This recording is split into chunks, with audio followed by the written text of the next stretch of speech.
keep on saying got it. You keep on telling me it's got it. Meeting is now streaming. Okay. People, I don't know what's going on with my with me on Facebook and streaming today. The fact that I do this all the time, and it just seems to be messing up. I do hope that this time is right. Okay, Nykola, as you were saying. Shall I go back to introducing myself or from where I left off? Yeah, well, it's up to you. So I'll start from the beginning. So my name's Nykola. I mainly taught in the higher education space, but at the moment I'm actually working with my own business tutoring A-level law students and LLB students, so that's law degree students. Okay. And I'm based in the UK. That's brilliant. Okay, the recording. Okay, right, that's fantastic. During COVID, you were saying to us what really happened. Yeah, so I was actually in the UAE during COVID, so it was dealt with a little bit differently to the UK. So we went into lockdown very quickly. I think by I think by the first week of February, we'd actually gone into lockdown, and it was a very strict lockdown as well. So that was it. Everyone was just sent home. Police were on the streets. Yeah, you were allowed out of one person was allowed out of each apartment or house for 3 hours a day, and you had to register your car number plate. So they knew if you were out for more than 3 hours and you actually got a fine. It just, everything shut down. So the government realized the damage it was doing to the economy, and by kind of August everything started to open up again. So we went back to work, but there were restrictions placed in the classroom. So everything, you couldn't have like desks with the students sitting around the desks. For example, I went back and worked in HE, and we just had the chairs with the tables that swing over. Oh, right, yes, old-fashioned ones, yes. The old-fashioned ones, and they had to be spaced out. So you could not have two students sitting together. Right. And they weren't even allowed to get up and go and speak to one another. They had to stay in those chairs with that distance between the chairs, and the classrooms were actually marked out. So you actually had like boxes where you put each chair. Everything was spaced out. As teachers, we had to wear masks. The students had to wear masks. The difficulty obviously was specifically if you're teaching languages, that the students couldn't see you making the mouth movements. So that was causing a problem for them learning pronunciation. So my way around that was actually I bought one of those transparent face shields, and I wore a face shield so that at least the students could actually see me making the sounds and them pronouncing words correctly. My goodness, you see, that was the challenge for all of us in terms of, you know, the mask and all of those things. So what was it like? So how long did you guys stay out? Do you mean how long were we in lockdown? Or yes, yeah. We were down, I would say, about 6 months. 6 months. So you guys were the first one to come out of lockdown. Yeah, we were out by, I think, by about August 2020, because it was destroying the economy. All right. So the government was not going to have that. So we went back to work, but there were very strict kind of spacing rules. Oh, right. Okay. Okay, after after the world came out of lockdown, what was it like for you going back to quote unquote normality with the children? Yeah, I'm not sure if there is a normality. I think one of the big things I've noticed, because I do sort of tutoring as well, and I'm actually studying for my doctorate in BDD, so body dysmorphic disorder, and people who suffer from BDD in education. And even this afternoon, I've just been reading an article about students who suffer from BDD, and the fact that during COVID, they had to obviously use things like Zoom. And by having to use those kind of platforms, obviously in school, yes, the BDD student can be seen by the teacher, but they can hide at the back of the class. Yes.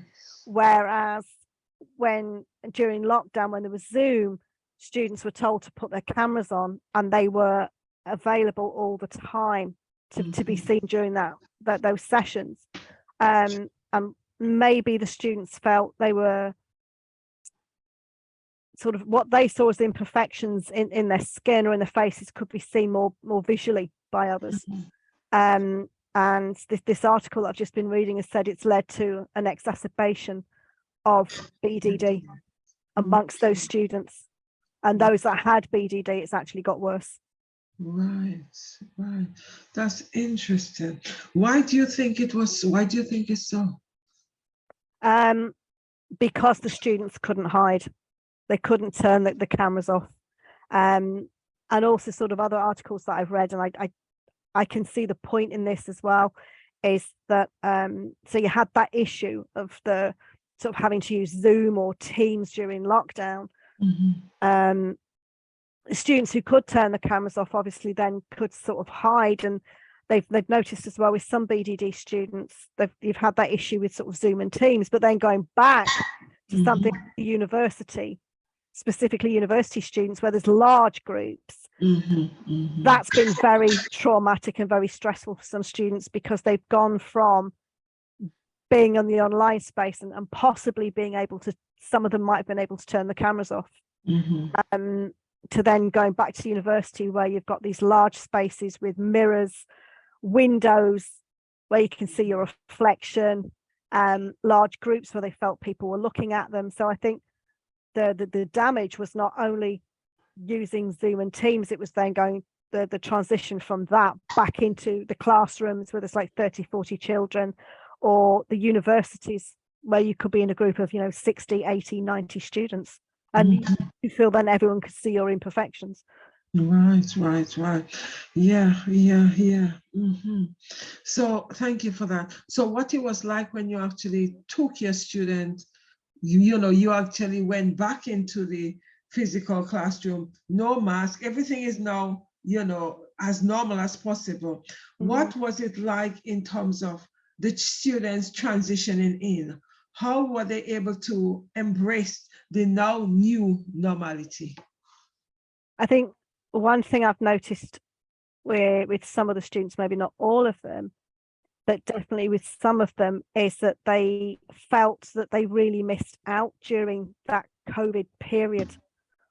So even when they had the lessons on Zoom or Teams, some of them didn't get as many lessons as they thought they were going to get, and they've gone back into the school, into the classroom, and they feel that they've just missed out so much. And I've particularly noticed it. I've been tutoring some GCSE students, so they took the GCSEs in June, and they said that they've really almost lost a year of schooling, a year or more.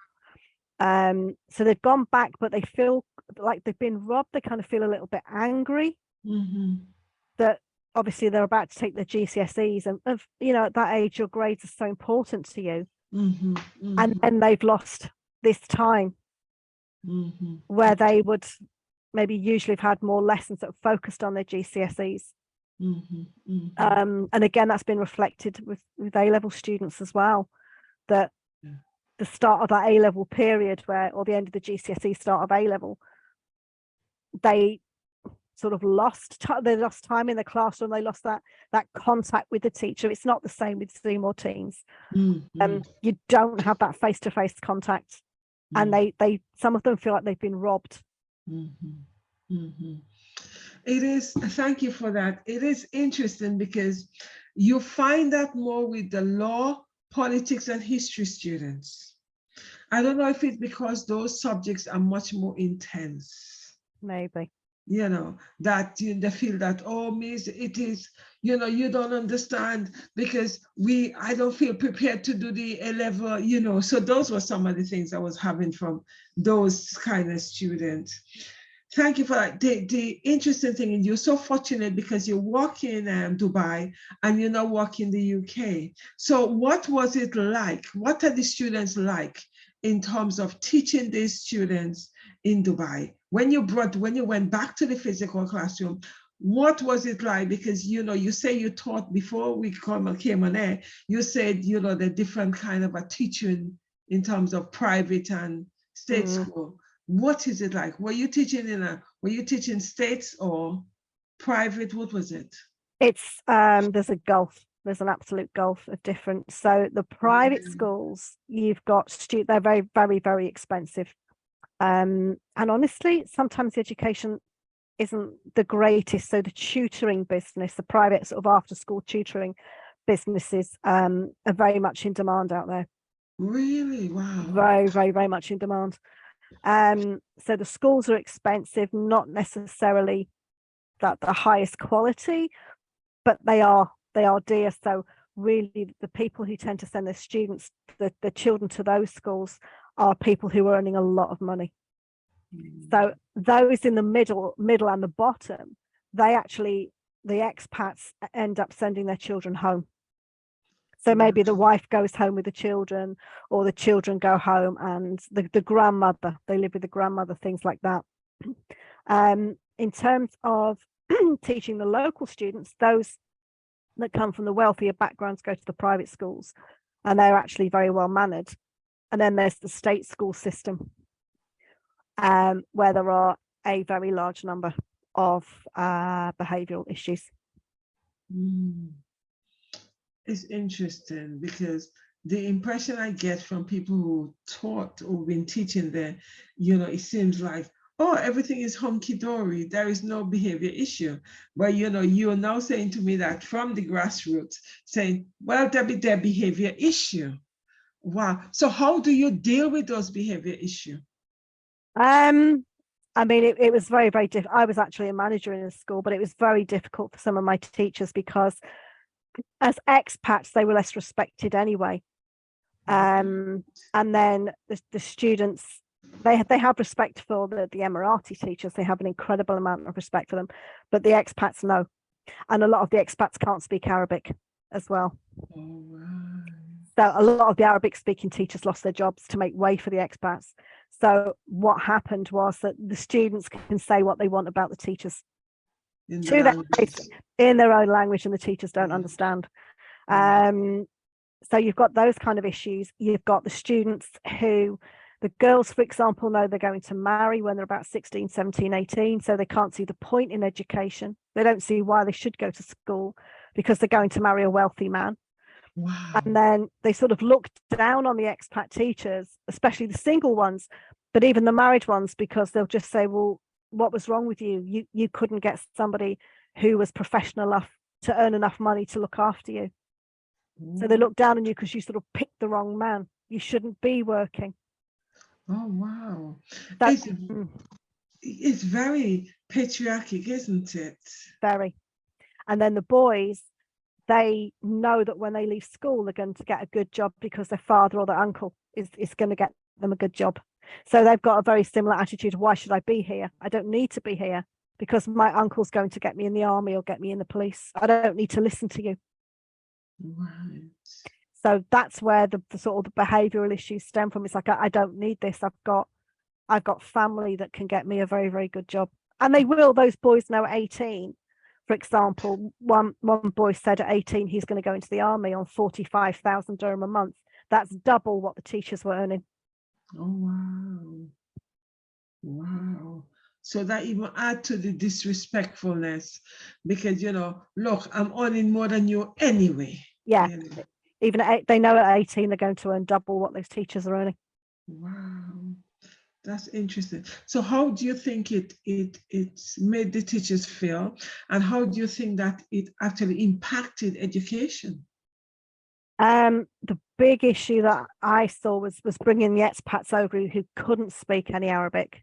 I think in the private schools it's different because you've got a large number of nationalities, and the fees are very expensive, and the children are a lot better well behaved. And there is that mechanism that if the children disbehave or misbehave, the school will just bring the parents in immediately. So they are a lot better well behaved. In the state school, the turnover of teachers was extremely high. Obviously what's attractive is a tax-free salary, So some teachers will tolerate it just for that tax-free salary, especially the young ones who have got the student debts. So they've just left university, done a PGCE, maybe have 80, 90, £100,000 worth of debt. They're more likely to tolerate the bad behavior in the schools just for the wage, because they know they've got a massive student loan they've got to clear.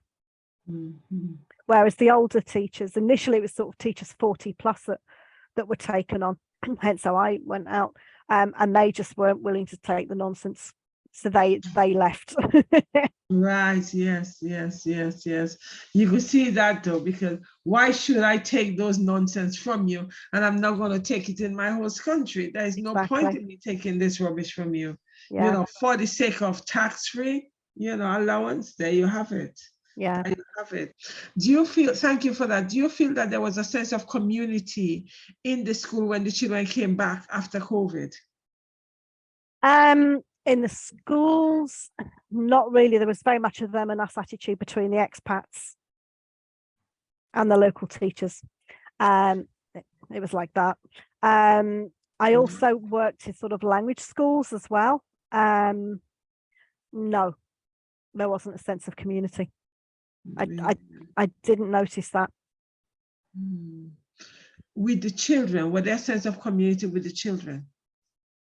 Yeah, I think some of the children just didn't, honestly, they knew what had happened, but there'd not been a precedent of this before.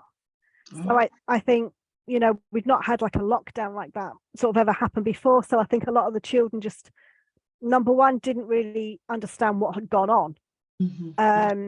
And then I think some of those sort of getting towards the exam age groups, the GCSE or A-level or degree, I think they didn't at the time. I don't think anybody did know the impact that it was actually going to have on the education a year, 2 years down the line.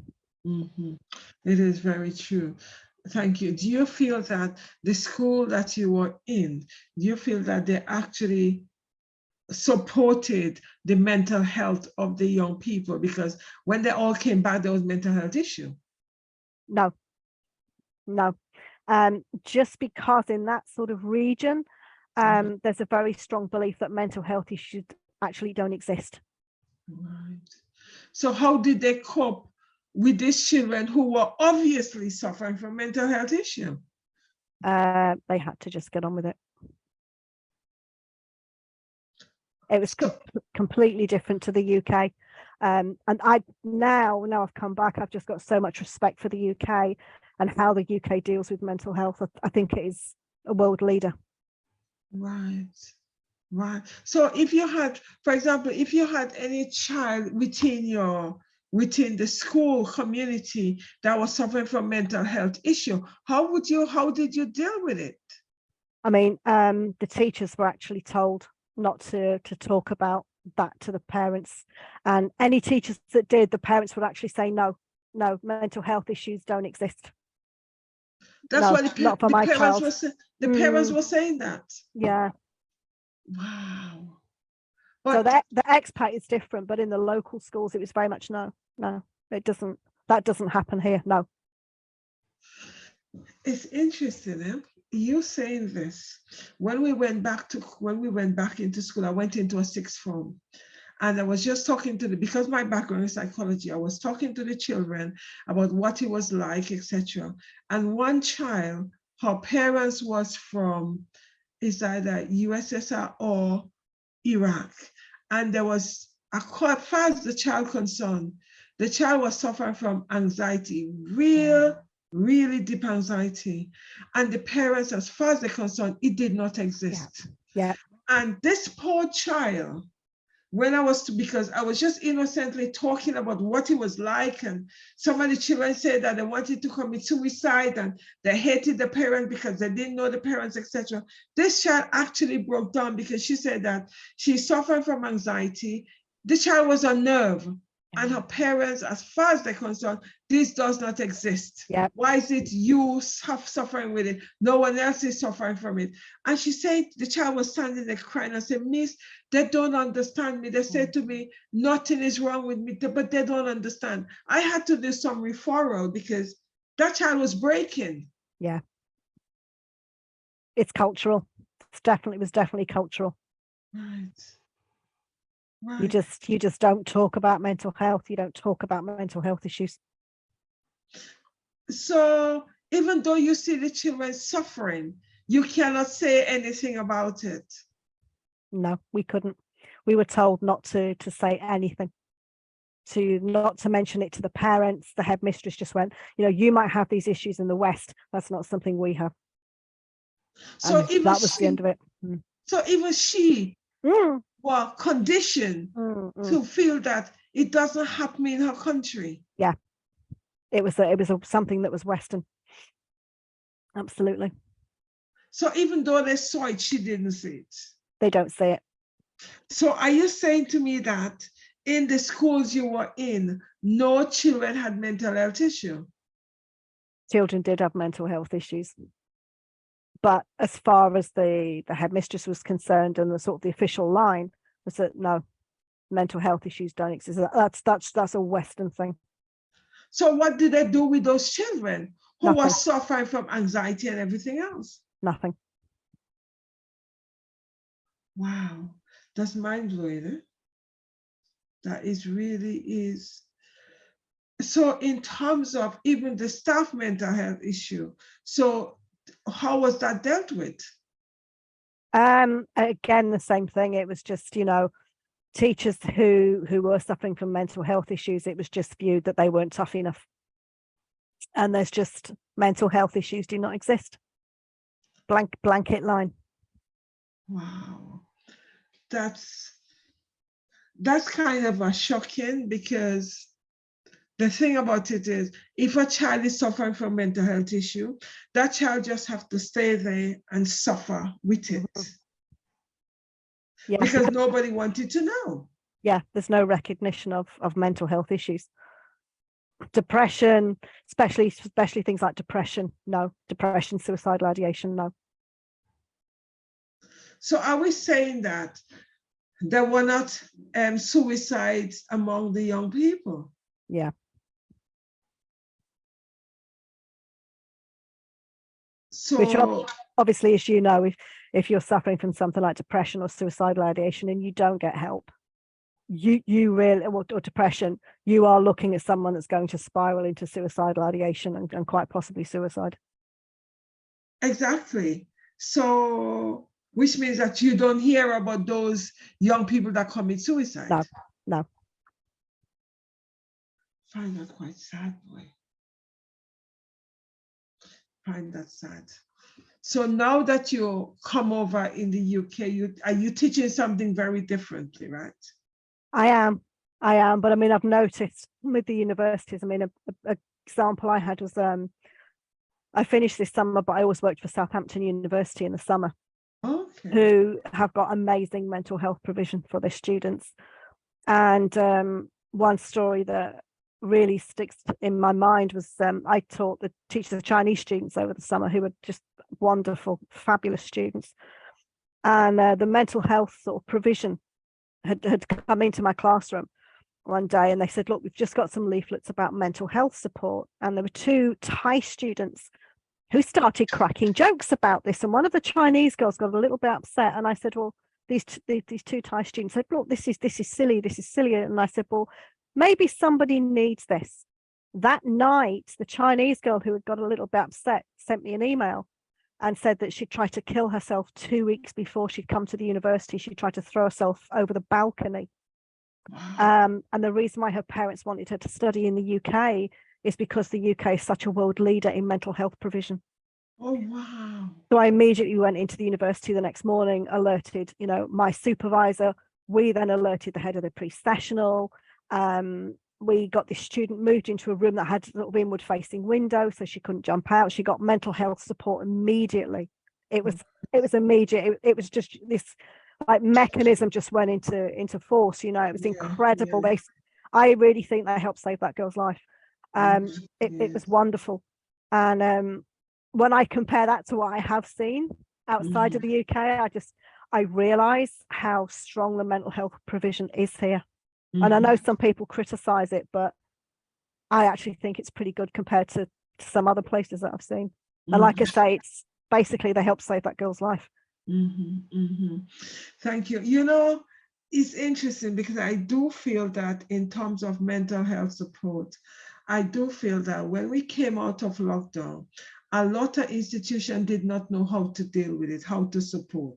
But more and more and more, they're beginning to be really on board with it.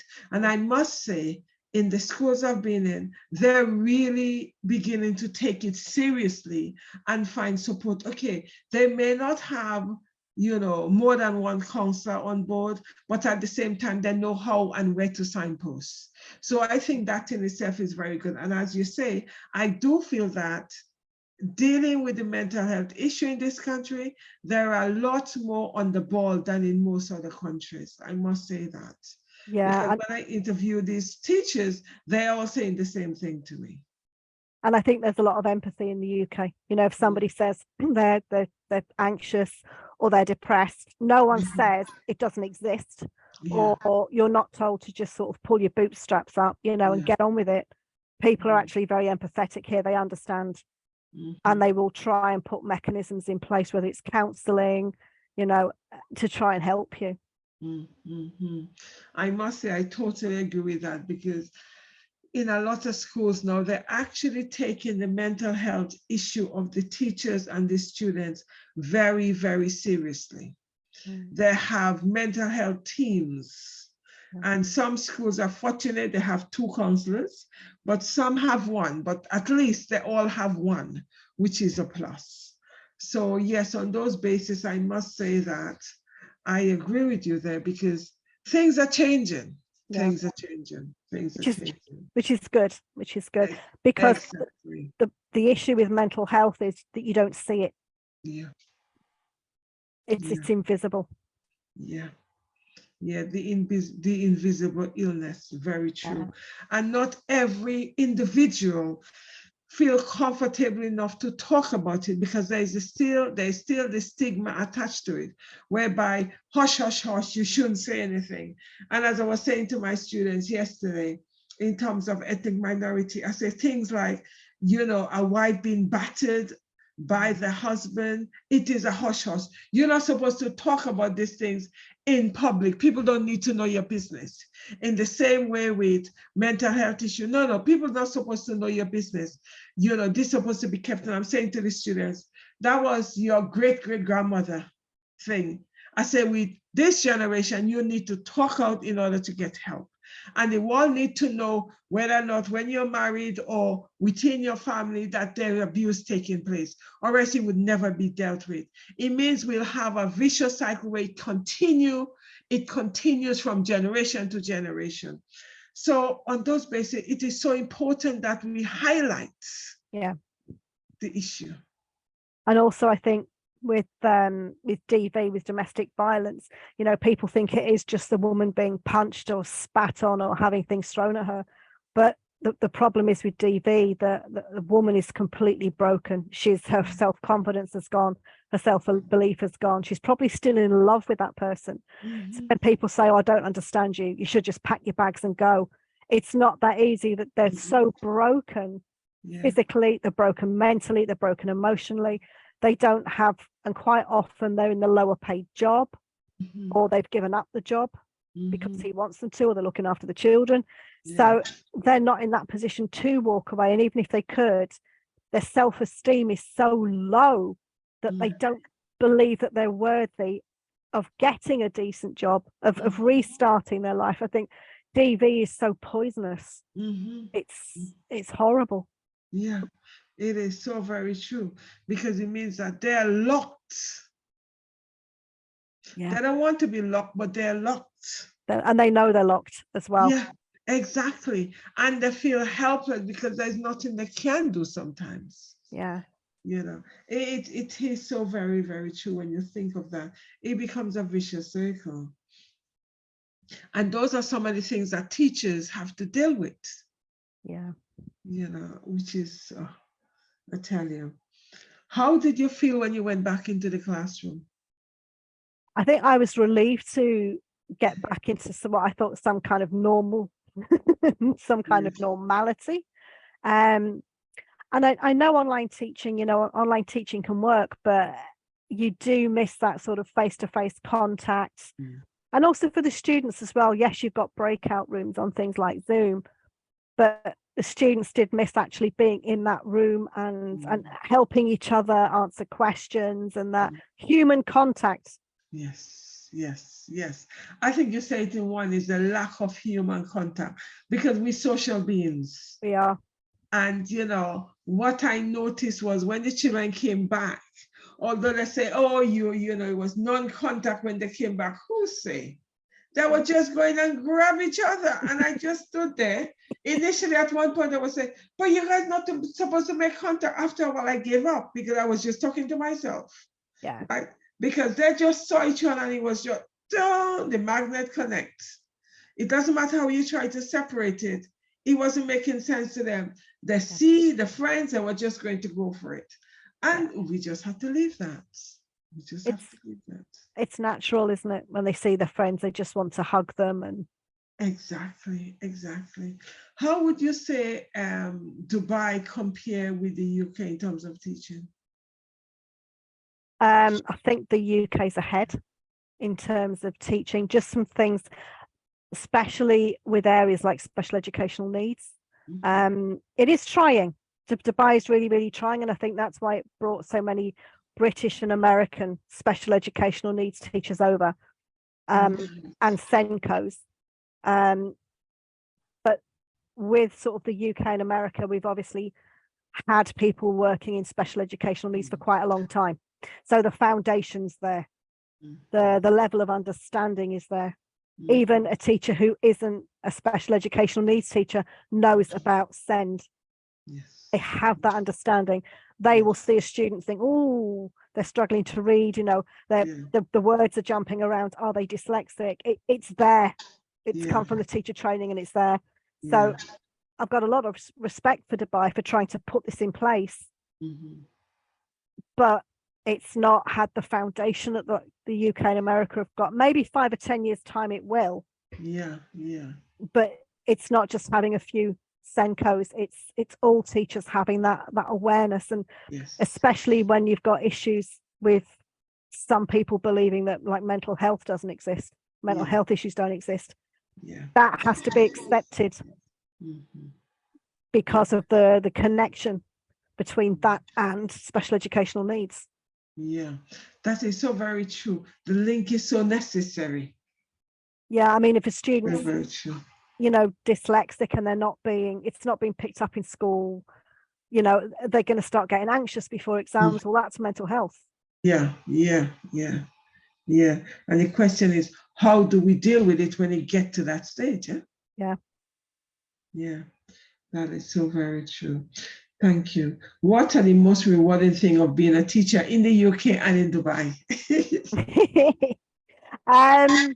It is seeing the students progress, especially when I had one student this summer.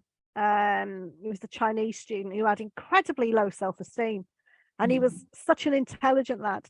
He was such a beautiful looking lad. I mean, he was, girls would throw themselves at him, but he was having none of it. He just had no belief in himself at all. He'd got his degree, he'd come from quite a good university, was coming to the UK to do his master's, and just did not think he could pass a pre-sessional. And every tutorial he was criticizing himself and really beating himself up. And I said to him, you've got to believe in yourself more, try and be more positive. And the language that he used about himself was quite negative. And he passed the pre-sessional, he's been accepted, he's got onto his master's. And just the joy in this lad, because he knew he was about to change his life. He was coming over, he was going to do his master's in business analysis at a Russell Group University. And just that could make such an impact on his life, especially there's quite high unemployment in China at the moment. And he knew that was going to help his job prospects. And just to see, firstly, the growth in that student, but when they've made it, just to see somebody on cloud 9. Just to know that you're helping them. It's not only for that year, it's changing the rest of their life, which is huge. Okay, so in terms of you gave me overall, but in terms of which one is more rewarding, Dubai or the UK? In terms of salary, In terms of being a teacher. I think the UK. Why and how? I mean, the salary's fabulous in Dubai. It's very safe. It's very clean. You know, it is that kind of like paradise environment. But I think in the UK, you do have more challenges. Without a shadow of a doubt, there's more poverty in the UK. You've got more issues with SEND because it is recognised. You've got more behavioural issues.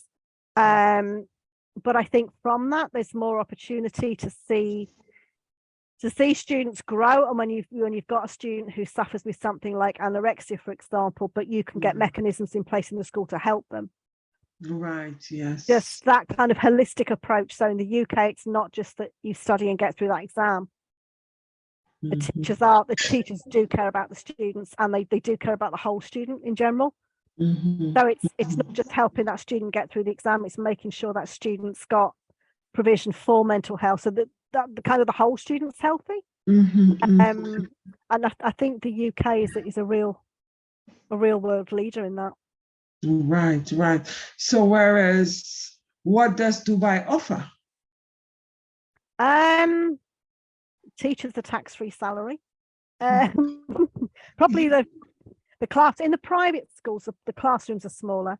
And you have got good, you know, they have got some good teachers out there. The students have a lot better kind of extracurricular. So some of the schools have things like swimming pools, stables, so the students can go horse. These are the private schools. The students can go horse riding. A lot more extracurricular activity, which may be better for the students' fitness in some ways. So I think it's very good like that. The students are safe. The private schools, you know, the students can like go and play football in the street at 8 o'clock at night and come home. They can go to kind of extracurricular activities, go horse riding that finishes at 7:30 and go home, and they know they're going to be safe. Yes. So it does offer things like that. And I think also because the expat community, it's huge. Those students will go to school with other students from all over the world. And they obviously get the chance to learn Arabic as well. So they're learning other languages. It's not just French. They will, and obviously with students from lots of different countries, you know, pick up bits of other languages. So the cultural awareness, it's very high, but I think it's quite high in the UK as well, to be honest with you. Yeah, it is. It's a lot better in terms of cultural awareness than they used to be, because these are things we discussing quite openly in the classroom, you know, where the students who from ethnic minority, they're bringing up, you know, things that they've been programmed to do as a culture. So that's a plus. Well, before they wouldn't be talking about that, you know, so that's a plus. Thank you for that. One of the other questions is, do you think that teaching should be teacher-led, teacher-centered, or student-led, student-centered?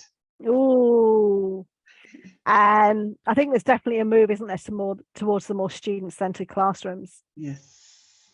It's quite interesting because one thing I definitely saw in Dubai was a difference in teaching styles. Okay.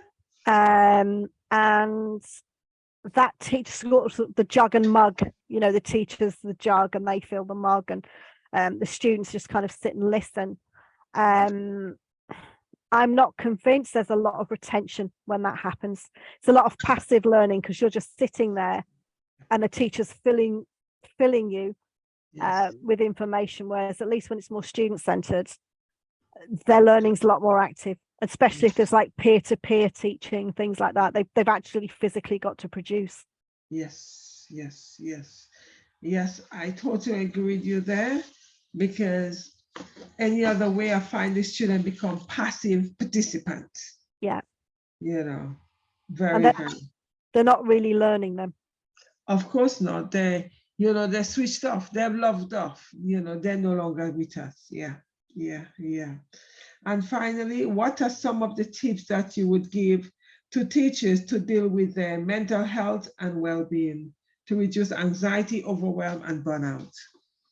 I think that the most important thing is if you're starting to feel that you're burnt out, and you're starting to feel, you know, when you suffer from something like depression, you can feel yourself going down.